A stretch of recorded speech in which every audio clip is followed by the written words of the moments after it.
সেখানে আমি 7 বছর ধরে কোথায় থাকি সেই তথ্য তাদের কাছে নেই। তো যাই হোক, তাদেরও চাকরি করতে হবে, তারা একটা নোটিশ দিয়েছে, নোটিশটা রিসিভ করেছি এবং পরবর্তীকালে আমি নোটিশ পড়িনি এখন, যেহেতু অনেকক্ষণ ধরে অপেক্ষা করেছি, রিসিভ করে ছেড়ে দিয়েছি এবং তার যা উপযুক্ত ব্যবস্থা আমি আমার আইনজীবীর সাথে কথা বলবো এবং আমাকে যদি কোথাও কোনো সহযোগিতায় দরকার পড়ে তাকে আমি হাইকোর্টে আপনি আগে রক্ষা কবচ নিয়েছেন, এটার জন্য কি আপনি আবার হাইকোর্টে মুভ করবেন যদি দরকার হয়? আমি নোটিশটা পড়িনি এখন, আমি পড়ি, আমি খালি রিসিভ, আপনারা দেখলেন আমি রিসিভ করে আপনাদের সাথে কথা বলতে এসেছি। আইনি সহায়তা নেবেন? নিশ্চিতভাবে আমার আইনি সহায়তা নেওয়ার অধিকার আছে এবং আমি আমার আইনজীবীর সাথে কথা বলবো, তারা যে পরামর্শ দেবে। এবং আমার তো লোকানোর কিছু নেই, আমি বিগত দিনেও যখন আমাকে ইডি, সিবিআই এমনকি দিল্লিতেও ডেকেছে আমি সবসময় তদন্তে সহযোগিতা করেছি, কোঅপারেট করেছি। এখানেও আমাকে যখন ডেকেছে নবজোয়ারের সময় আমার পদযাত্রা আটকে, কর্মসূচি আটকে, একবার সিবিআই ডেকে পাঠিয়েছে, একবার ইডি ডেকে পাঠিয়েছে, আমি গেছি। আমি সব মিলিয়ে কিছু না হলেও প্রায় 10 থেকে 12 বার দিল্লি কলকাতা মিলিয়ে এদের কাছে অ্যাপিয়ার করেছি। আমি তো কোথাও পালিয়ে যাইনি। আজকেই আপনার ঘোষণা বিভিন্ন জায়গায় আপনি যাওয়ার কথা, সেখানে আজকেই এই সিআইডি কি বলবে? না, সে তো রাজনৈতিক এগুলো নিজেদের স্বার্থ রয়েছে, সে কারণে অপব্যবহার, ক্ষমতার অপব্যবহার যদি কেউ করে ক্ষমতায় বেশি দিন তারা টেকে নেই। আপনি কি কর্মসূচিতে যাবেন? আমি নিশ্চিতভাবে আমার পূর্ব ঘোষিত কর্মসূচি রয়েছে। আমি বেলেঘাটাতেও গেছিলাম সকালে, আমার বিকেলে সোনারপুরে যাওয়ার কথা রয়েছে। যদিও ওখানে ওরা একটা অশান্তি তৈরি করার চেষ্টা করছে এবং যারা এলাকায় যারা ভিকটিম ফ্যামিলি তাদেরকেও বিভিন্নভাবে শাসানো হয়েছে। আমি বেলেঘাটাও বিশ্বজিৎ পটনায়কের পরিবারের সাথে দেখা করলাম, ওদেরকেও যেভাবে ভয় দেখানো হচ্ছে। ওদের বাড়িতে গিয়ে আমি যখন বেলেঘাটার পার্টি অফিসে ওদের সাথে মিট করি, ওই সময়টাতেও ওদের বাড়িতে গিয়ে বিজেপির কিছু লোকেরা ধমকাচ্ছে, চমকাচ্ছে এবং পুলিশ নীরব দর্শক, তাদেরও চাকরি বাঁচাতে হবে, সুতরাং কিছু করার নেই। কিন্তু আমরা এই লড়াইয়ের ময়দান থেকে সরবো না। এসব করে আমাকে আগেও দমাতে পারেনি, আমি আগামী দিনেও মাথা নত করার ছেলে না। আপনারা কেএমসি নিয়ে আমাকে প্রশ্ন করেছেন যে কেএমসি আমাকে নোটিশ দিয়েছে। কেএমসি যে নোটিশ দিয়েছে তার রিপ্লাই আমি ইতিমধ্যেই দিয়েছি এবং গতকাল আমরা হাইকোর্টে মুভ করেছি, কোর্টে কেসও ফাইল করা হয়েছে। যদি কেউ ভাবে যে ডেকে ভয় দেখিয়ে চমকে জোর জবরদস্তি ফেক কেসে ইমপ্লিকেট করে জেলে ঢুকিয়ে আমাদের মাথা নত করবে, আমরা ওই ধাতুতে তৈরি নই। সবাই অমিত শাহর পদলেহন করে বিজেপিতে যোগদান করে নিজেদের রাজনৈতিক স্বার্থ চরিতার্থ করতে বিজেপিতে যায় না। যাদের মাথার উপর 2, 3, 4টে করে সিবিআই ইডি কেস ঝুলছে, যাদের মাথায় 2, 3, 4টে করে ইডি সিবিআই কেস ঝুলছে, তারা আজকে দুর্নীতি নিয়ে যারা তৃণমূলকে চোর বলে।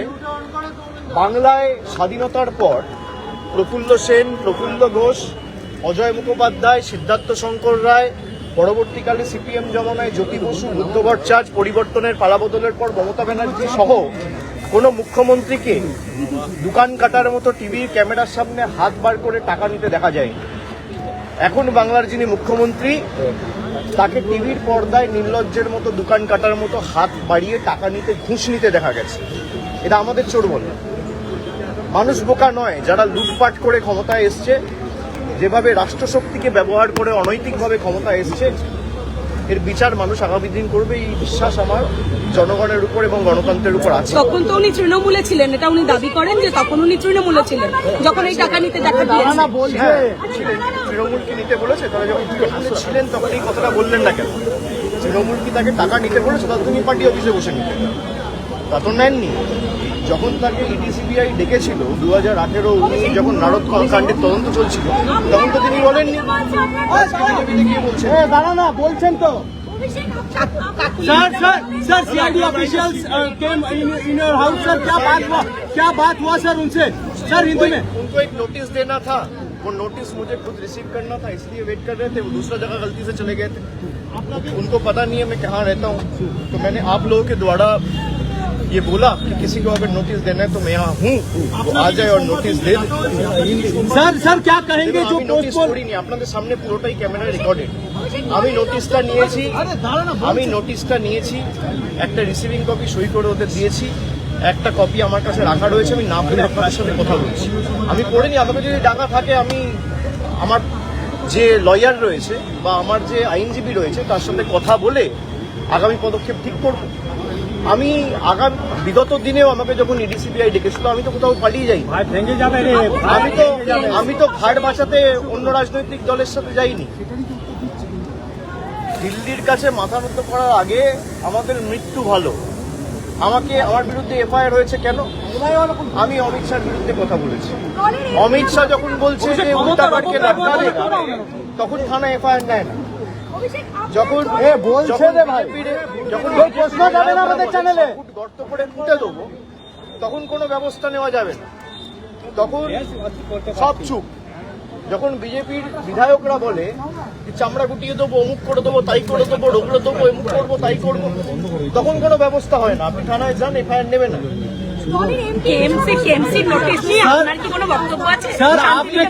আমার থেকে শুনুন, কেএমসি একটা নোটিশ দিয়েছে যে আপনার বাড়িতে ডিভিয়েশন আছে, এবং আমাকে যে নোটিশটা দিয়েছিল ওখানে লেখা রয়েছে enclosed, please find the brief with regard to the deviation and other details.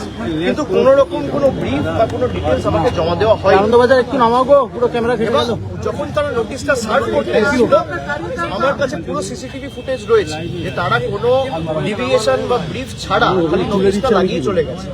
আমি তার রিপ্লাই দিয়েছি এবং আইনত আমি টেক আপ করে গতকাল হাইকোর্টে মামলা ফাইল করেছি। মামলা বিচারাধীন, কোর্টে বিচারক। सर आपके खिलाफ एफआईआर भी किया गया है अमित शाह के ऊपर बोलने के लिए। जो करना है करे, जो करना है करे। अगर बीजेपी को लगता है भाई, पहले आप ये पहले समझ लो कि पहले ईडीसीबीआई थे, अब बंगाल पुलिस और कोलकाता पुलिस आ गया, साथ में केएमसी आ गया। अरे दादा ना, पहले 2-3 इन्वेस्टिगेटिंग एजेंसीज थे, अभी 5 है। उनको लगता है कि भाई 5-6 एजेंसीज को लगाऊंगा और इसको कैसे भी भाई गुमराह करके सर झुकवाऊंगा। मैं वैसा आदमी नहीं हूँ। आप गला भी काट देंगे, आप कुछ भी कर दो, आपको 10 बार सोचना पड़ेगा, आपको 7 बार जन्म लेना पड़ेगा मुझे झुकाने के लिए। हम लोग तो गद्दार नहीं है।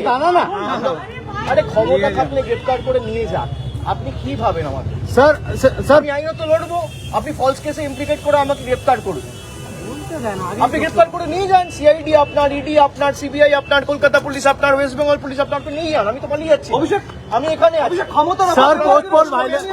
सर पोस्ट पोल वायलेंस में जो लोग पीड़ित है उनके साथ आज मुलाकात करने जाएंगे।